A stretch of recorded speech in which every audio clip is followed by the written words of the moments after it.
अगर आपके ज़हन में ये सवाल है कि मिर्गी के मरीज़ों के लिए सबसे अच्छी खुराक क्या हो सकती है, तो ये वीडियो आपके लिए है। इसको एंड तक देखिएगा, इससे आपको बहुत सी इन्फॉर्मेशन मिल सकती है।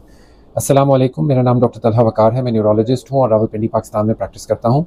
एपिलेप्सी एक बीमारी नहीं बल्कि एक मुकम्मल ज़िंदगी का नाम है जिन लोगों को ये मर्ज़ होता है। बहुत सी ज़िंदगी की जो एक्टिविटीज़ हैं वो एपिलेप्सी के मर्ज़ को असरअंदाज़ करती हैं। जिस तरह ये मर्ज़ ज़िंदगी की तकरीबन हर हिस्से को इंसान के असरअंदाज़ करता है। खुराक हमारी ज़िंदगी का एक नहायत ही अहम जुज़्व है, जो कि हम दिन में 2 दफ़ा या 3 दफ़ा खाते हैं अपने आप को ज़िंदा और सेहतमंद रखने के लिए। और बहुत से लोगों के ज़हन में ये सवालात होते हैं कि हमारी खुराक का हमारे दौरों पर और उनके कंट्रोल पर क्या असर है।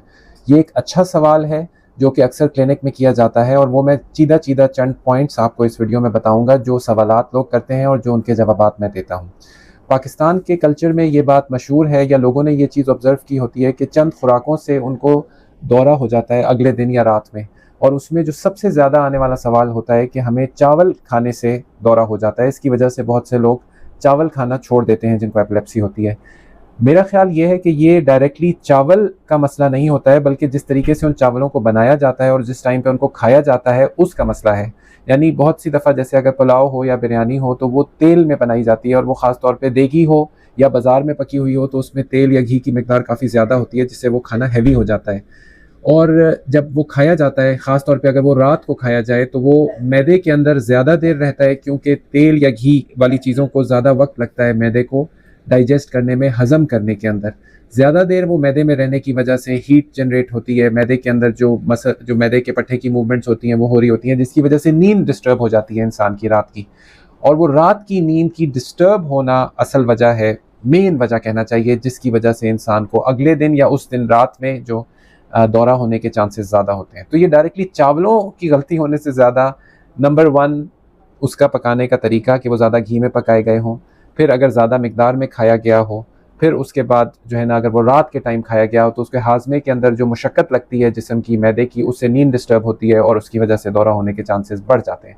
इसी तरह अगर और ख़ुराकें ज़्यादा मिकदार में खाई जाएँ, अगर वो चिकनाई में ज़्यादा उसमें मिकदार हो चिकनाई की, और वो लेट नाइट खाई जाएँ, तो इससे भी दौरा हो सकता है।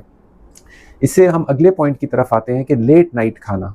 बहुत से लोग ऐसी जॉब्स में होते हैं जिसके अंदर वो लेट फ़ारिग होते हैं जॉब से, जैसे शॉपकीपर्स, दुकानदार लोग, और वो घर देर से आते हैं, फिर उसके बाद जो है ना खाना देर से होता है, फिर उसके बाद कुछ देर वो गपशप वगैरह फैमिली के साथ करते हैं। सोते-सोते बहुत सी दफ़ा रात के 1 या 2 बज जाते हैं, जिसकी वजह से जब वो नींद करते हैं वो रात की नींद भी डिस्टर्ब होती है, वो नींद दिन के अंदर भी चली जाती है, और उसकी वजह से फिर उनको दौरा होने के चांसेस ज़्यादा होते हैं। तो एपिलेप्सी के मरीज़ों को जनरल हिदायत यही होती है कि आपके रात का खाना सही वक्त पर होना चाहिए, यानी बेस्ट टाइम यह है कि इशा की नमाज़ के टाइम से पहले होना चाहिए, और उसके बाद कुछ देर आपको जागा होना चाहिए जिसमें आप बैठे हों या थोड़ी वॉक हल्की करें लाइट, जिसमें वो खाने को हाज़मे का मौका, मैदे को हाज़मे का मौका मिले। और जब इंसान खड़ा हुआ होता है या बैठी हुई पोजीशन में होता है, उससे जो ग्रेविटी का इफ़ेक्ट होता है, यानी ज़मीन की कशिश होती है चीज़ों की तरफ, नीचे की तरफ खींचने की, उससे हमारे हाज़मे को मदद मिलती है।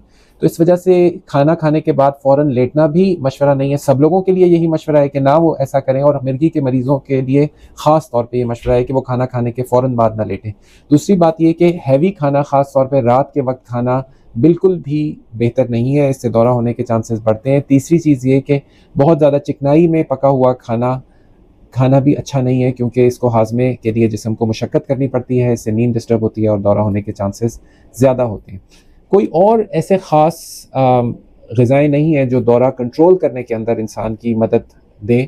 बस मैं इतना कहता चलूँगा कि खुराक, जैसे जिन लोगों को मिर्गी का मर्ज़ ना हो उनको भी सेहत बख्श के खुराक खानी चाहिए, एक बैलेंस में, एक एतदाल में खानी चाहिए। ज़्यादा खाने से परहेज़ करना चाहिए, ज़्यादा मैदे को भरने से परहेज़ करना चाहिए, और एक मुतवाज़िन ग़िज़ा होनी चाहिए जिसमें सारे के सारे फूड ग्रुप्स रिप्रेजेंटेड हों, जैसे कि प्रोटीन, कार्बोहाइड्रेट्स, फैट्स, मिनरल्स और विटामिन्स, और पानी की एक सही मिकदार।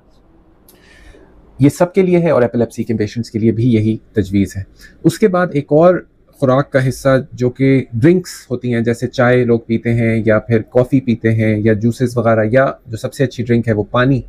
तो उसके अंदर कुछ ड्रिंक्स में कैफ़ीन होती है, जैसे ये सॉफ्ट ड्रिंक्स भी होती हैं, कोला ड्रिंक्स जो होती हैं उनके अंदर भी कैफ़ीन होती है।